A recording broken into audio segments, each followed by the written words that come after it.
Please welcome Dr. Pinita Koran Nepal, Executive Director of TNMA Himalaya Health Clinic, respected physician and dedicated community leader. Namaste everyone. Sometimes the most meaningful journeys are not just about reaching the finish line, but about what we carry with us along the way. Tonight's keynote speaker is a community leader, non-profit advocate, endurance athlete, and Guinness World Record holder. He became the first Nepali to complete the World Marathon Challenge, running 7 marathons across 7 continents in 7 consecutive days.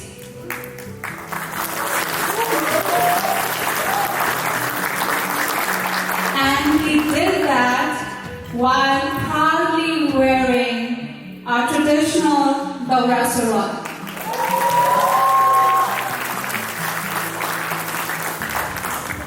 And perhaps the most remarkable part of the journey was that through every single step, he carried his identity, purpose, and the community with him. Also known as the running monk, he has reminded all of us that our journey in life should mean something beyond ourselves. When I reached out to ask him what should I include in his introduction tonight, despite all the incredible achievements he has, his response was very simple and humble. And honestly, I felt that reflected his character more than any title or record ever could. He has also been a wonderful supporter of Himalaya Health Clinic since day one, climbing his way to becoming an ever sponsor and helping us continue our mission of caring for our community and removing barriers for healthcare. Tonight, he joins us to share Marathon That Matters, a story about endurance, identity, purpose, and making every step count. Ladies and gentlemen, please join me warmly welcoming the running monk, Mr. Bal Joshi.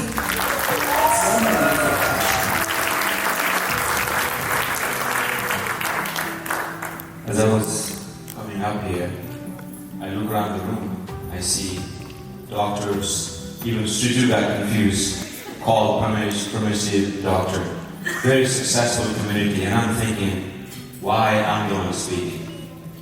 Then I recognize this is a medical professional organization, and they needed someone who pays, travels, and suffers.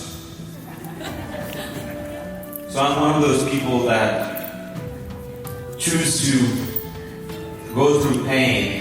I think that's why they wanted me to talk and share my journey a little bit.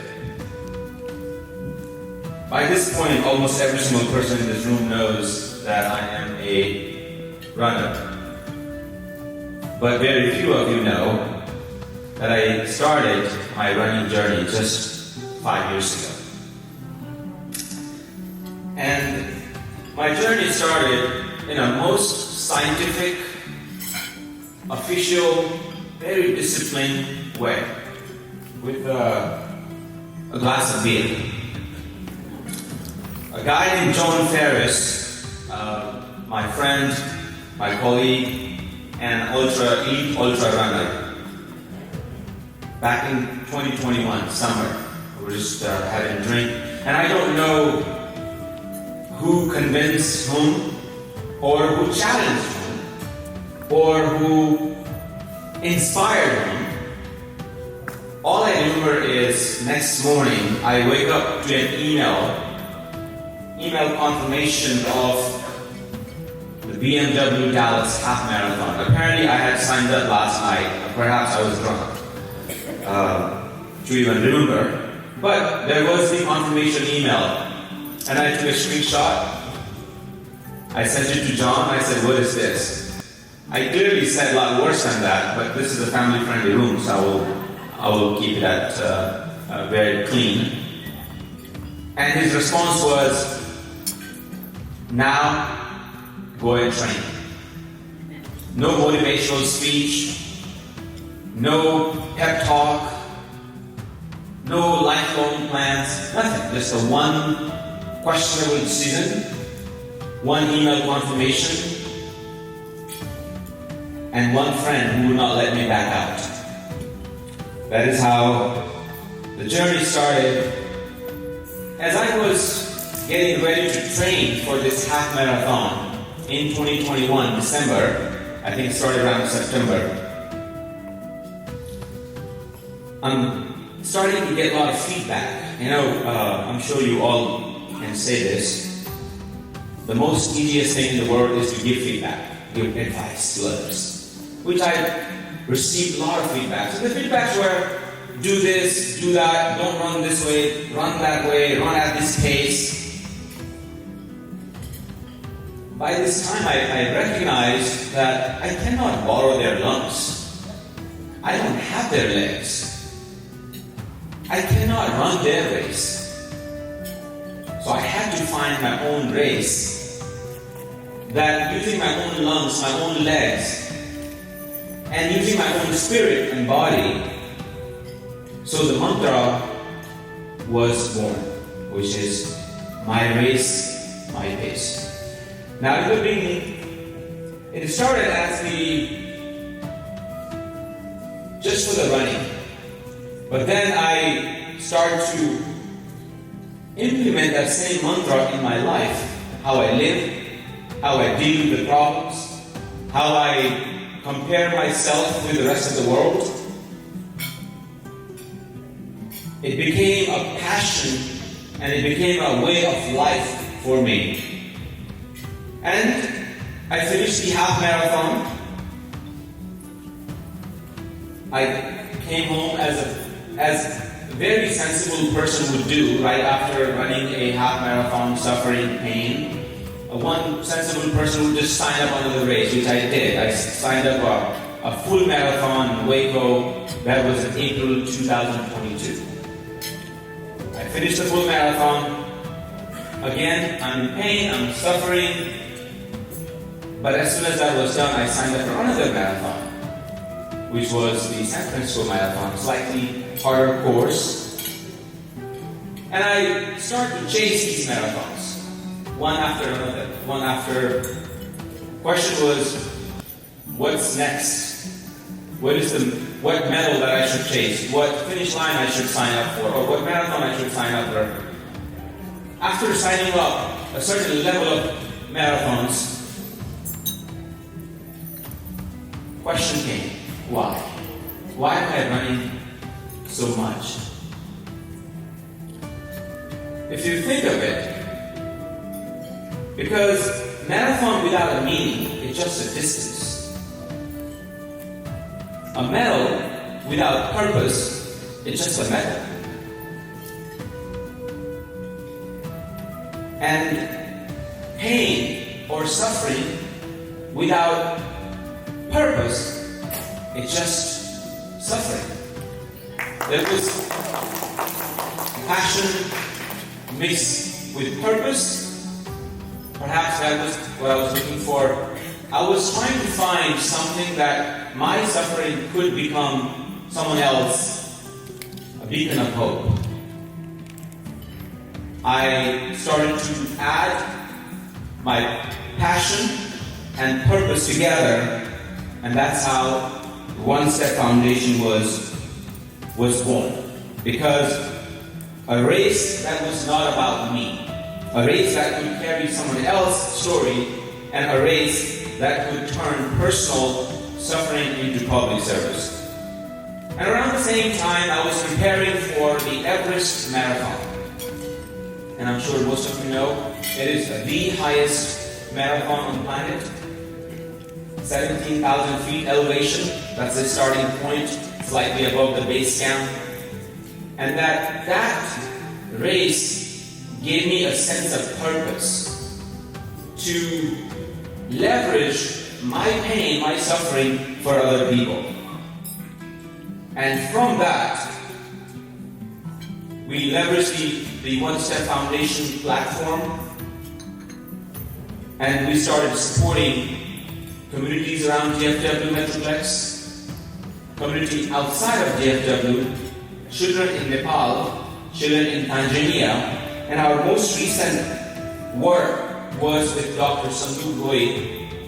We ran a race in Nevada that was a 220-kilometer stage race, and that we raised enough money to support 500 eye surgeries, a little over 500 eye surgeries in Nepal in partnership with Dr. Sandu Roy.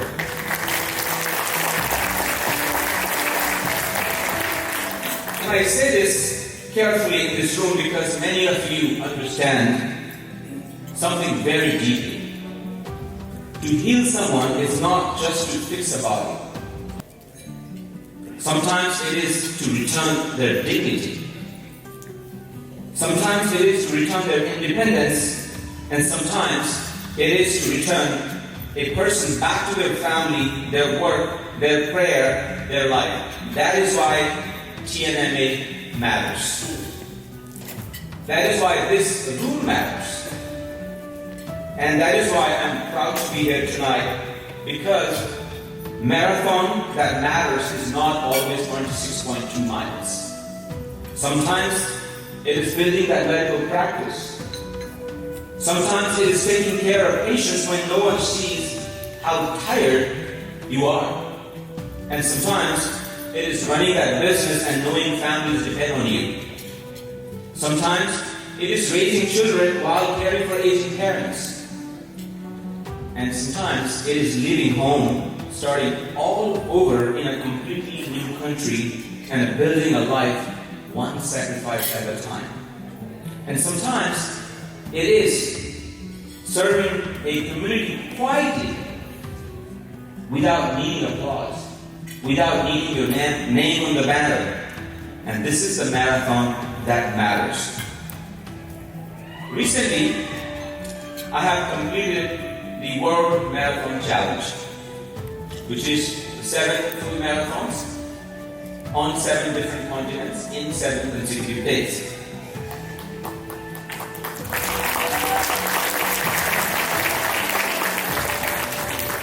So I'll walk you through the schedule. How is it even possible?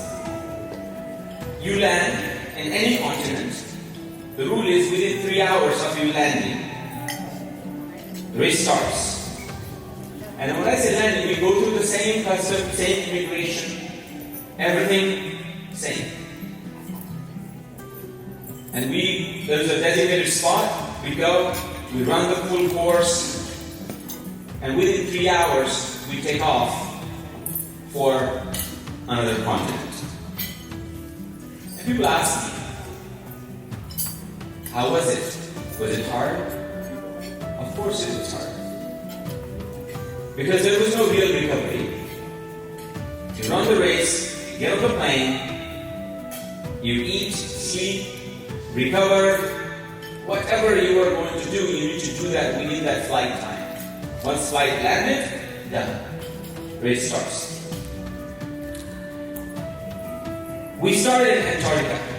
That was our first leg. Antarctica is just the way you would think it is. Pure beauty.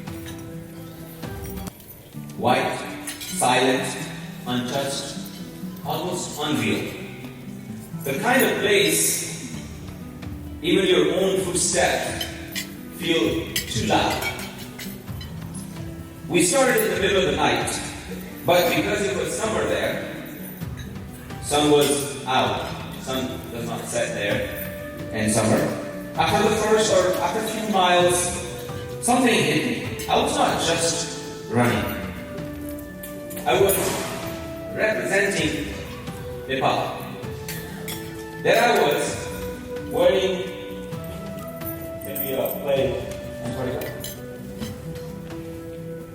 I was wearing the Dalas-Fort and on the coldest and most remote continent on earth. In that deep silence, my presence felt loud, louder than ever. It felt like my whole body was saying, look, Nepal is here. And then I thought, that little boy from Suket, Nepal, a boy who had to walk hours to go to school, a boy who had to walk over 30 minutes just to get to the water, a boy who had to walk long distances just to continue his education. And the same boy was now running in Antarctica among some of the best runners in the world, wearing Nepali Dora Surwal proudly. I started running 5 years ago, as I mentioned earlier. That particular moment reminded me of something I will never forget. Where you start does not decide where you can go. Because the first road I ever knew was not a race course. It was the road to school, the road to water, the road out of limitation. And somehow, years later, that road reached Antarctica, and that same road reached this stage.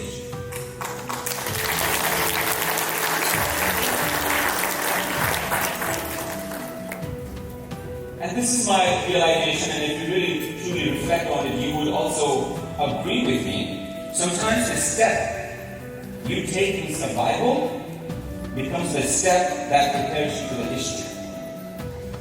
After Antarctica, we went to Cape Town, South Africa, for Africa continent. Beautiful course, beautiful people, but somewhere in Cape Town, reality started to set in. This was not a marathon. This was set. We're not running marathons, we were stacking marathons every day. The body was no longer recovering, it was negotiating. Then came Perth, Australia. We landed around 2 p.m., race started around 5 p.m. The temperature was about 106 degrees at that time. Almost every single person appropriately dressed for the running and of course for the weather. And there I am, fully covered in Dora Surwal. Was it hot? Yes. Was it uncomfortable? 100%. But by then the news had started to spread. This crazy guy from Nepal running around the world wearing Dora Surwal. So I started receiving a lot of message and encouragement from well-wishers, families, friends. So the quitting was not an option. Changing attire was not an option.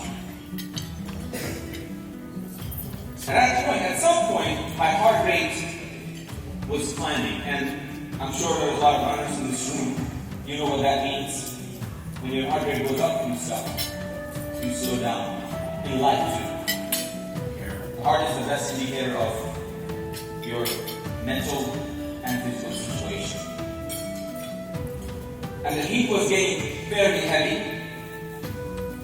So, in summer, what a lot of runners do, they use ice cap. You just do a bunch of ice cap and then put it on, and it actually cools your body temperature. But I could not use ice cap because it's against the rule of Guinness. I'm wearing Nepali topi. So I had to stick with my plan. And you would see me wearing different Dora Surwal set every single continent. But one thing that is constant is the topi. Topi remains the same in all continents. So what I did was, I turned around the topi, filled with a bunch of ice in it, and put it on my head. It actually worked just like an ice cap. And I'm trying to guys, it was an identity. In Perth, the same topi was survival tool. And after that, we went to Dubai, or Asia. Now, Dubai felt familiar. Familiar culture, familiar faces, familiar energy.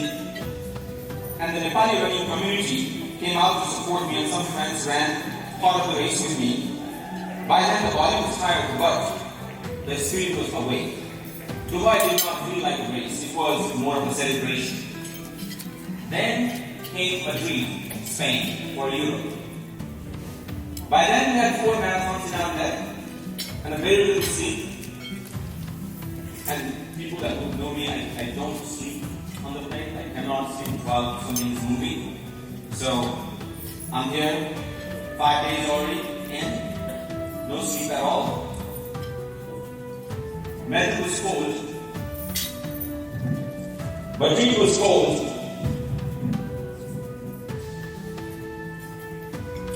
But full of energy. I guess Europeans, especially Spanish, are like their energy is highly hydrating. And there was a point when they saw me wearing Nepalese Medical, they were chanting every time they saw me, Nepal, Nepal, Nepal. And I wish I had that moment on video. I was too focused on running. But sometimes moments are not meant to be recorded. Some moments are just meant to be carried inside you. Then Fortaleza, Brazil, for South America. The 6th day. The 6th marathon. That was the day I met here. We started at 3 a.m. and almost at the same time rain started. The last marathon had been only about 9 hours earlier. Not 9 days, not 9 weeks, just 9 hours. My body was exhausted. My clothes were heavy because it was raining. And so in Brazilian culture, white signifies purity, more of a reincarnation, rebirth of energy. And I wanted to respect their culture, their reason. Therefore, I am wearing absolute white. I don't, normally all of my OSUL have certain level of colors, but this one does not. Now since it's raining and it is pure white, I had to wear several layers inside to protect my body. At mile 11, my knees started to questioning my decision.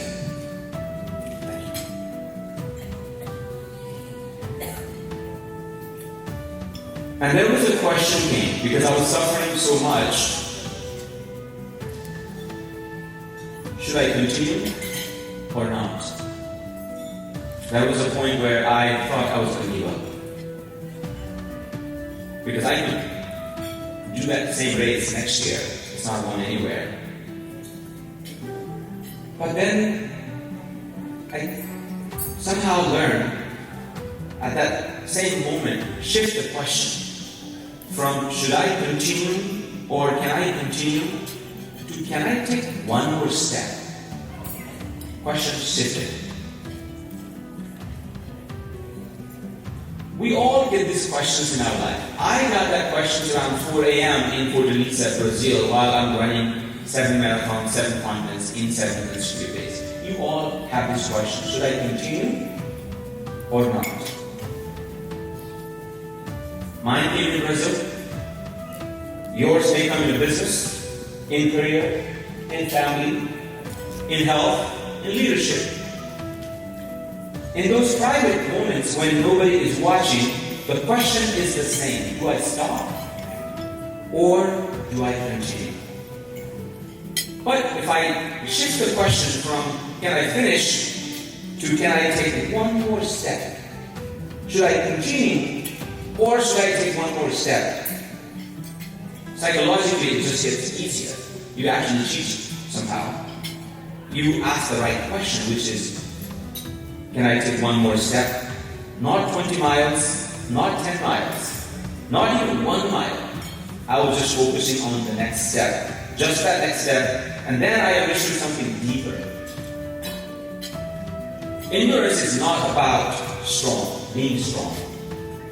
It is about finding enough courage to take the next step when strength is gone. That is how Brazil was finished.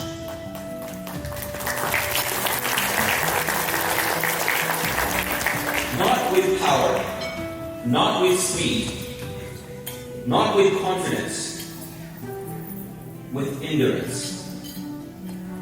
And that is the quite truth about most meaningful things. We do not usually conquer life in one heroic moment. We survive it, we build it, heal it, lead it, and serve it one step at a time. One decision, one prayer, one difficult conversation, one disciplined morning, and one act of courage that no one else sees. Then came Miami for North America, the last day, the seventh continent, the final marathon, coming home. The energy was different. All the pain in Brazil was gone somehow, somewhere. My wife was there, my home was there, my kids were there, my in-laws were there, my friends were there, my family was there, and my community was there. And in that moment, I was not carrying only my own story. I was carrying every message, every blessing, every prayer, every person who had followed the journey. I finished the 7th marathon strong. 7 marathons, 7 continents, 7 days. And by the grace of God, with the support of family and community, it became a Guinness World Record moment, completing the challenge in traditional Nepali Dalas-Fort.